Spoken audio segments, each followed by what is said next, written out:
इमरान खान पर Pakistan supreme court का फैसला आना शुरू हो गया है। एक एक कर पढ़ते जिस तरीके का राजनीतिक संकट पाकिस्तान में पिछले दिनों बना हुआ था, क्या उसका हल, उसका समाधान सुप्रीम कोर्ट के इस फैसले से निकलेगा, इसी का अब इंतजार है। तो सुप्रीम कोर्ट की तरफ से फैसला सुनाना शुरू कर दिया गया है।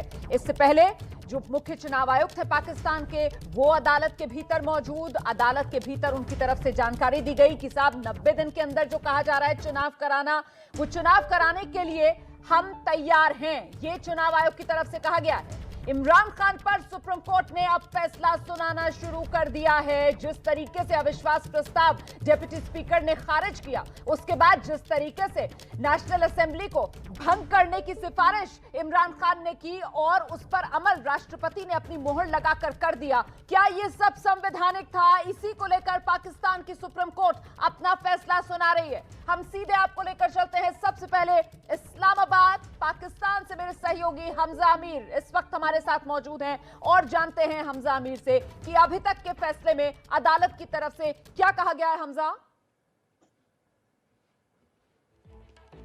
अदालत में जी जजेस आ चुके हैं, फैसला सुनाना शुरू कर दिया है और उन्होंने आके बताया कि हमने इलेक्शन कमीशन के ऑफिशियल को सेक्रेटरी को जो है बुलाया हुआ है और उनसे पूछा है और कहा यह जा रहा है कि जजेस ने कहा है कि उन्होंने इस चीज़ के हवाले से अश्योरेंस दी है कि वो 3 महीने में इलेक्शन करवा लेंगे। बाकी अभी वर्डिक्ट पढ़ा जा रहा है, जैसे जैसे अपडेट आती है मैं आपको शेयर करता रहता हूँ।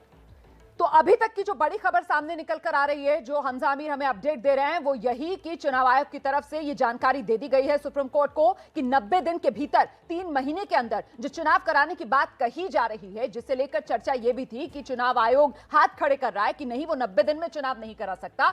चुनाव आयोग ने अदालत को ये जानकारी दी है कि 90 दिन में चुनाव कराने में वो सक्षम है। ऐसे में अब इंतजार इस बात का कि आखिरकार पाकिस्तान की सुप्रीम कोर्ट क्या फैसला सुनाती है। अपडेट है हमजा के पास। जी हमजा, एक लेटेस्ट अपडेट ये आई है कि फैसला जो है वो यूनानिमस किया गया है, यानी कि 5-0 का फैसला है, कोई स्प्लिट डिसीजन नहीं है। डिसीजन जो भी होगा वो 5 जजेस की मुशावरत और कंसेंट से हो रहा है, यानी कि 5-0 यूनानिमस डिसीजन है। जो भी कोर्ट का आज फैसला होगा वो 5-0 के ऊपर आ रहा है। कोई किसी जज ने जो है उस फैसले से अपोज नहीं किया है। तो ये बहुत इंपॉर्टेंट है कि अब जो फैसला आएगा वो कम से कम इतना तो क्लियर हो गया कि स्प्लिट डिसीजन में नहीं आ रहा है, वो 5-0 के ऊपर आ रहा है कि 5 जजेस की उसमें हमायत शामिल है।